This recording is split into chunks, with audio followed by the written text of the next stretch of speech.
Okay, in today's episode of My Crowded Garage, doing the brakes on a 2016 F-150. Okay, so a good spot to jack it up is right here at the end of the control arm on that square piece of steel there. And then I place the jack stand right under the control arm. Okay, so we already have our tires off. These tires can get stuck to the rotors a little bit, so if turning around and kicking it with the back of your foot in a couple different places doesn't break it loose, hit the rubber part of the tire from behind with a mini sledge, pounding from the back side out, and that'll usually bust them loose. So once you have your tires off, you're going to have two bolts on the back side here, one at the bottom, 1/2 inch, and then one at the top. There'll be a little rubber boot here so you'll know which boots they are. So right where the rubber boots are, a bolt at the top and a bolt at the bottom. So go ahead and remove those. And they're just short bolts, so go ahead and set them aside. Next, get yourself a medium-sized pry bar, and we're going to pull the caliper assembly away from the rotor. And then hang this up out of the way. Do not hang it by the rubber hose.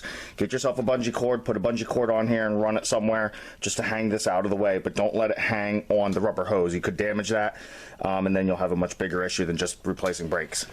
So you see here, I just kind of turned mine around and then rested it right up on top there. Now we're going to have to remove the caliper bracket. Now before we remove that bracket, you can pull the old brake pads off, or you can let them fall off when you remove the bracket. Doesn't really matter. We're going to be replacing these anyway. So if you look at the back of the caliper assembly here, on the bracket, you're going to see a big bolt here and another one at the top. And these are going to be 21 millimeter. There's my finger on the right one, right there. And when you look at it, you'll see which two it is. But again, one up, one down, 21 millimeter. Go ahead and pop those off. Okay, once you have both those bolts out, this will just pull right off. I'll set the bracket aside. Again, make sure your caliper doesn't fall. At this time, we can go ahead and remove our rotor. And that may need some taps. Hit in between them if you need to hit it at all, and if you're not real accurate, put your lug nuts back on so you don't nip the threads and damage those.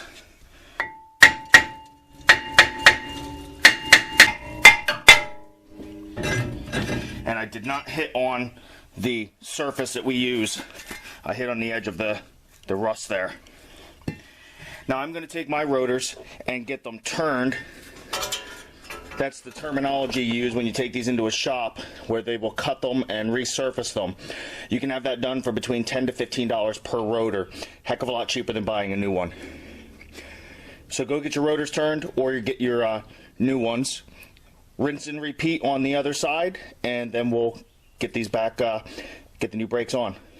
So once you got your new rotors, or you got your rotors back from the shop from being turned, let's go ahead and reinstall those. Now we can go ahead and put our bracket on. And then also, when reinstalling this, go ahead and put a little anti-seize on here so that it doesn't stick the next time. No such thing as too much, really, so I got a good layer of anti-seize painted on that so it doesn't stick next time. Go ahead and reinstall that. And then before we put our bracket back on, we're going to put our new brake pads in here. They're going to go on the same way the old ones came off, so just pay attention to which one was where. Now your new brake pads may have come with new clips. You don't have to pull these out and replace them. They should be in fine shape. You should be able to reuse the ones you have. So just go ahead and slide your pads into the bracket. And once we have our pads in our bracket, we're going to go ahead and put that back on. And then we'll reinstall those two bolts. Alright, now we need to recompress our pistons before we can install the caliper over the new brake pads. The new pads are thicker. These come out as the old pads wear down, so we got to recompress them. Take one of your old brake discs or brake pads, put that in there, remove the cap from your brake reservoir under the hood. Now when you go to remove the cap from the brake fluid reservoir, you're going to notice the fluid level's low. That's because as the pistons come out as the brakes are wearing down, the fluid level's dropping. Now it's going to go back up as we recompress these pistons. So with the old pad on there, go ahead and get yourself a C-clamp that's big enough to reach around the body of the caliper. If you have two, that does work better, so you can work two clamps simultaneously, working the pistons back in. If not, just work one clamp back and forth is fine.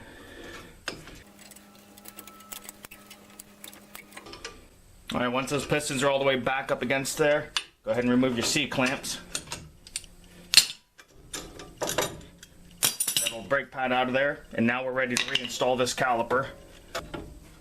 Now if you're working on an older vehicle and these bolts aren't moving in and out, the bushings aren't sliding in and out, you may need to replace those. On older vehicles, they do wear out and get seized up. And they need to be able to slide in and out so that the caliper and brakes are moving. Okay, once you have those two bolts reinstalled and snugged down, go ahead and repeat this process on the other side. Reinstall your brake fluid reservoir, check the fluid, make sure it's up to the fill mark, put the cap back on, go inside the vehicle, work your brake pedal back and forth until you feel the brakes get stiff. That means the pistons are out against the rotor again. Check your brake fluid again, and then you're good to go. That's all there is to it.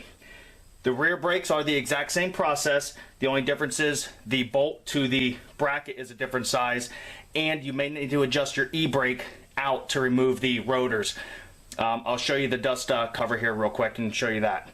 So I hope this isn't blurry, but right on the backing plate on your rear brakes, you're going to see a rubber boot here that I already have removed, and in there is a wheel with teeth on it.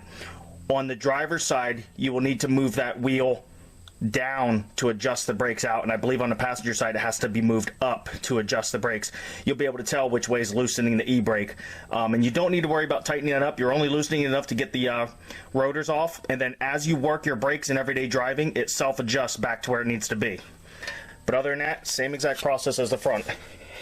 So I hope this video helped you out, and if you haven't already, I would appreciate if you'd subscribe and hit the video with a like. Thanks a lot.